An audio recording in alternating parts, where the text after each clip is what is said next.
Asking all them questions. Why you asking all them questions? Creating questions. We're going to look at 4 types of questions that you can create, and then we will look at some examples.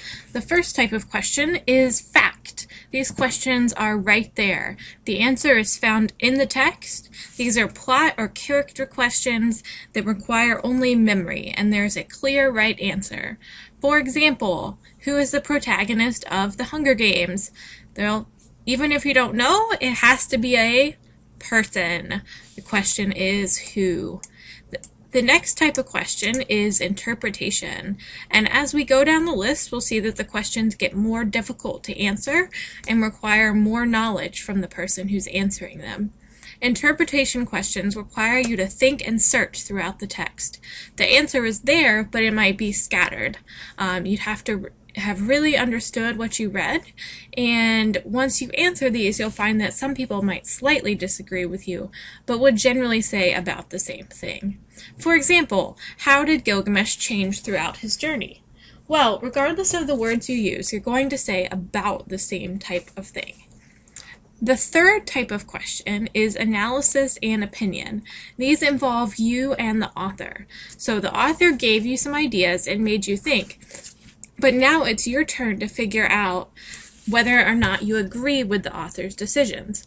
People can agree or disagree of these types of questions. These will often start with is, or why, or do you agree? So you could write an argument about Harry Potter as a hero. You could also say that he is not a hero, and both people could be right. The fourth type of question is thematic. These mean that you're on your own. So you're not even going to mention the book. You're going to pick out a theme or something universal, an issue from the book, and then you're going to write a question about that topic. So here our example is about how technology can affect our lives. So we're not mentioning characters, places, we're not talking about the plot, we're not even talking about the author. These are very, very broad. You could actually write a book about these types of questions if you so desired. Now we're going to look at some examples. Fact questions. Let's look at these 3 fact questions. You'll notice that they all start with what, which, and what. So when we're looking at these types of questions, we'll see that there is a straight up right answer. Here, the answer is right at the end of the sentence. Here, which, well, it's going to be a person. And then here, a name. So the answer is right here. Now there's no debating these types of questions. These are simple fact-based questions. You'll often see these types of questions in multiple choice settings. The second type of questions are interpretation questions. So we're going to look at some examples here. These types of questions trace ideas, themes, or a plot throughout the book. So we'll see, how does Leah's intelligence develop throughout the book? So again, this question requires you to know the book, but it doesn't require you to know a certain fact. It requires you to make sense of what you have read. Which philosophical ideas does Sophie take issue with? You'll notice here that ideas is in the plural, so there are multiple things that Sophie has issues with. So here, the answer would require the person to describe the multiple ideas that Sophie has issues with. The final example is, why does Ashok want his son to read and love the short stories of Nikolai Gogol that he bought him for his birthday? So this question is asking about a character's motivation for something. That's always a good type of interpretation question.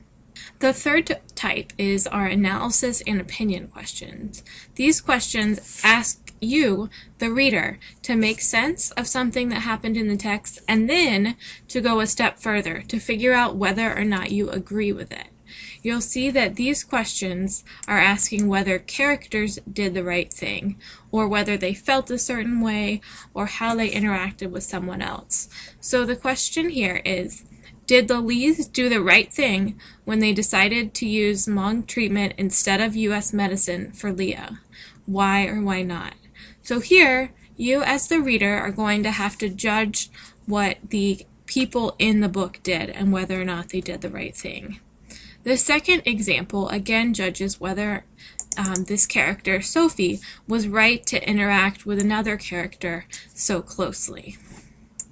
The third example we have here is trying to figure out what the character thought about something. And so this requires you to have an opinion that is based on the text. The fourth type is thematic questions.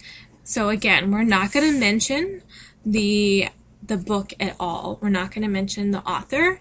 We're just going to keep it universal and very broad. So, how does bias influence people's opinions about other countries or cultures? So, even if you had not read the book, you could answer this question. You might have something to say, but whoever has read this book would have even more to say. Our second question, is reason innate? This is something that you could write a book on to try to answer. So it's a very, very broad question, and there's no mention of the book at all. The third one, how can starting a new lifestyle change a person? This one, the person who read the book would be able to answer in a deep way with lots of examples from the book, but we could also take anyone and ask them to take a guess about this question. And that concludes creating questions.